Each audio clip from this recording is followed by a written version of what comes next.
Hi, I'm Barb Pierson, Nursery Manager at White Flower Farm.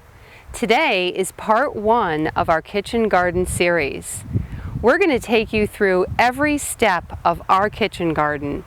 We're going to start with bed preparation, we're going to sow some seeds, we're going to plant some plants.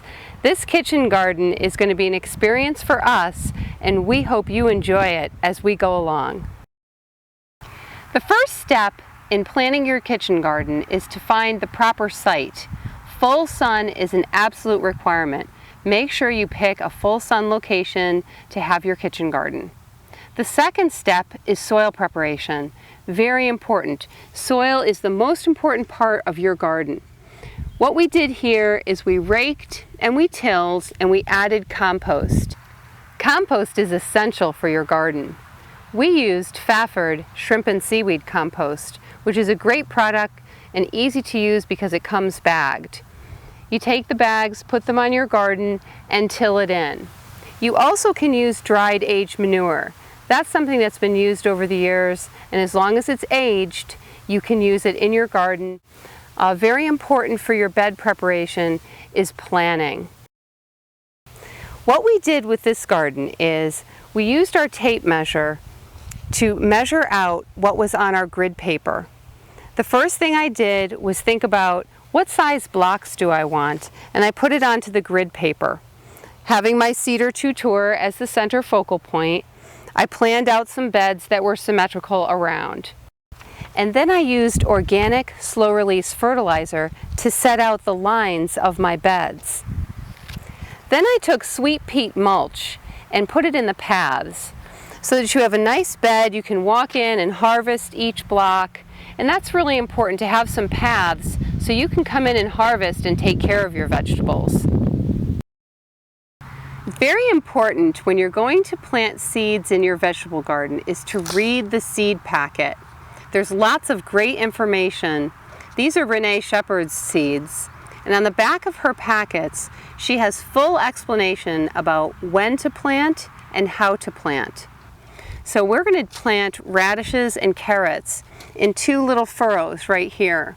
So reading the directions on the packet, you can see here this is King Midas carrot, and it says here to sow a 1/4 inch deep and a 1/2 inch apart. I'm going to put a few in here and then just sprinkle them very, very lightly. Now I'm going to plant my radishes. Both radishes and carrots are cool season crops. You're going to sow these seeds in early spring as soon as you can in your area. But radishes and carrots are very quick. So you're going to sow them, they're going to start growing quickly, and they harvest quickly.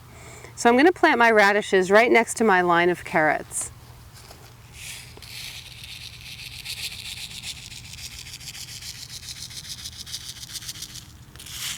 In the case of carrots and radishes, once they start growing, it's going to be very important to thin them. And as we go along in our vegetable garden series, we're going to show you how to thin the seedlings. We're going to plant our sugar snap peas. This is another cool season crop that you direct sow into your garden. With your sugar snap peas, we use chicken wire for support. They do need to be supported as they're growing, and many of your vining plants, it's a good idea to put your support up right when you're planting. The chicken wire is also good when you're putting fence around your garden to keep out small animals. A great way to get a start on your vegetable garden quickly is to buy vegetable starts. You can see here we have a mesclun mix in a 4-inch pot. I've planted one already. I'm going to plant a row of them. Just unpot them. You can see it has a nice root system. Make sure when you're planting your vegetable starts that you plant the soil right here. Make sure you don't plant them too deeply. We're going to have some great cut and come again lettuce very quickly from a vegetable start. Make sure after you plant your lettuce that you water it in. Another type of plant that you'd like to plant in the early spring is chives. I like to have little groupings of chives so they come up as a clump, and when they flower they look really pretty. So I'm going to plant 3 of them in a little grouping. I have 2 in. Now I'm going to plant my third one right here. Keeping in mind that chives are very aggressive. They are perennial. They'll come back every year. Chives tend to get dense very quickly, so you want to give them plenty of room and realize that they will take up some space in your garden as they get bigger. For more information on growing, visit our gardening help section at whiteflowerfarm.com.